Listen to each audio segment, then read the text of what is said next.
안녕하세요. 심리학 박사, 상담 전문가 이용희입니다.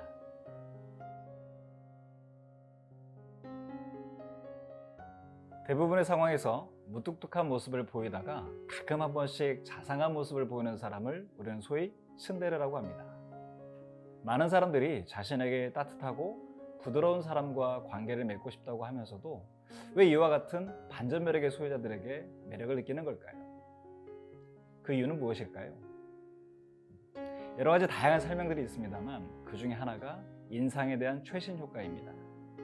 가장 최근에 경험한 정보가 과거에 경험했던 정보를 대체한다는 것인데요. 과거에 아무리 본인에게 못되게 굴었다 하더라도 최근에 자신에게 잘해주는 모습 그 하나만 있다면 그 모습을 훨씬 더 신뢰하게 된다는 것입니다.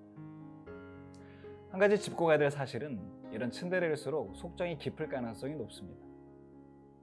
그냥 차가운 사람, 무서운 사람, 신경질적인 사람이라고 오해를 받는다면 이들은 상당한 억울함을 호소하곤 합니다. 오래 보아야 예쁘다라는 말이 있습니다. 이들과는 오랜 시간을 두고 함께 관계를 맺어볼 때 이들의 진가를 확인할 수가 있을 겁니다. 또한 츤데레들에게 하고 싶은 말이 있습니다. 좋은 의도는 좋은 관계의 필요 조건이긴 합니다만 충분 조건은 아닙니다. 좋은 의도가 있다 하더라도 그것이 행동으로 드러나지 않는다면 상대에게 상처를 줄 수가 있기 때문에 좋은 의도를 담은 좋은 행동, 그것이 좋은 관계의 시작이 될 것입니다.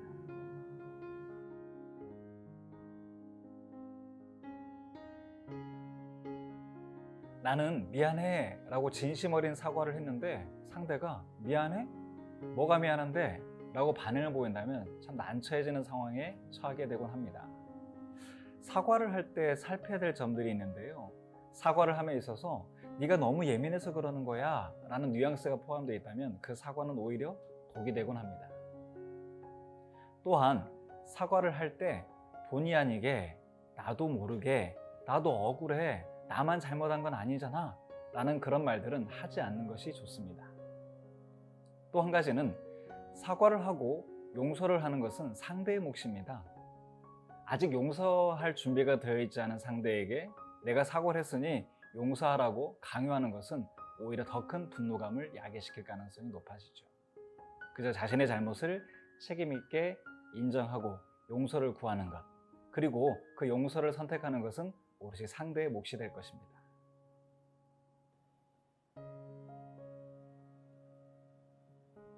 연애는 상호간 강렬한 감정이 오가고 또 서로와의 적절한 거리 조절, 다름과 차이에 대한 인정과 이해, 스킨십과 관련되어 있는 긴장감 등 다양한 복합적인 과제의 연속입니다.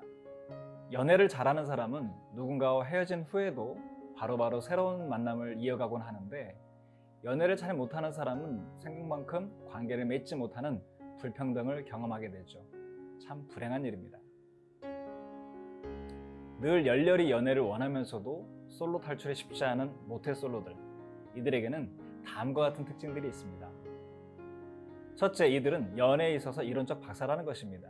책과 드라마, 온라인상에서 얻은 지식들은 자칫 현실과 동떨어진 환상을 심어주게 될 가능성이 높아집니다. 둘째, 이들은 막상 연애를 할 수 있는 기회가 주어지게 되면 그 기회를 스스로 박탈하곤 합니다.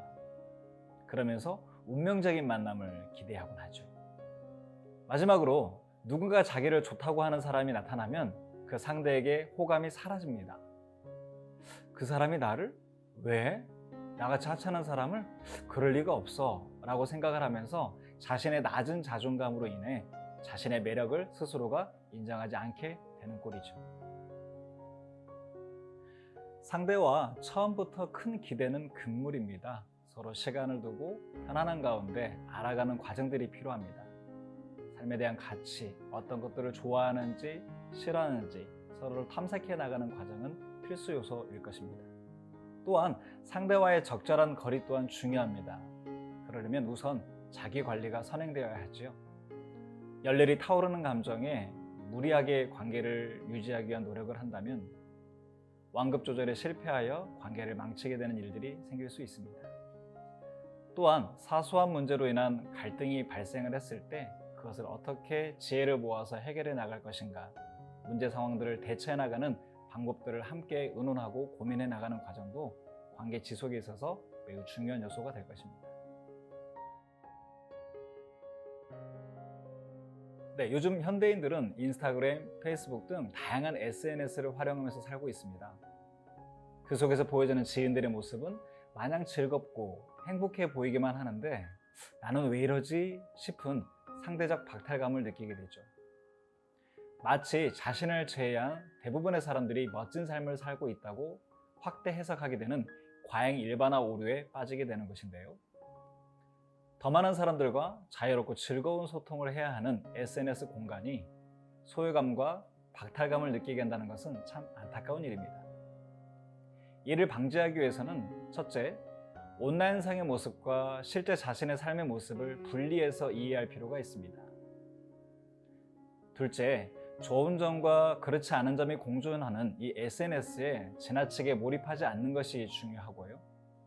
셋째, 자신의 모습을 있는 그대로 이해하고 수용하는, 나아가 자신의 모습을 사랑하게 되는 태도가 우선되어야 할 것입니다. 마지막으로 다른 사람들과 비교하기보다 자신이 잘하고 있는 점, 잘난 점, 괜찮은 점들을 먼저 생각할 때 보다 자유로운 소통을 이룰 수가 있을 것입니다.